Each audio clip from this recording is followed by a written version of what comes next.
Il va y avoir du boulot, mais c'est du bon boulot, c'est intéressant. Je trouve que c'est un très très beau projet. Le casting était soigné. En guise de parrain, Philippe Etchebest, chef médiatique et étoilé, et les présidents de la région et du département venus garantir leur financement. Nous sommes alors en 2017 et la manufacture gourmande portée par le maire Antoine Audy semble être sur les bons rails. Mais 4 ans plus tard, sur le site choisi, place Mauvard, pas une voiture n'a bougé. Il faut dire que Delphine Labaisse, à la tête de la municipalité depuis 2020, n'a jamais cru à ce projet. Une coquille vide, un peu trop onéreuse pour cette dernière.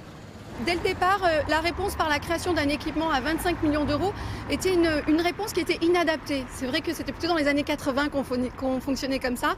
D'abord un équipement pour répondre à un problème, puis un projet. À un moment donné, il faut prendre des décisions et donc la décision qui va être proposée, c'est plutôt l'abandon de ce projet.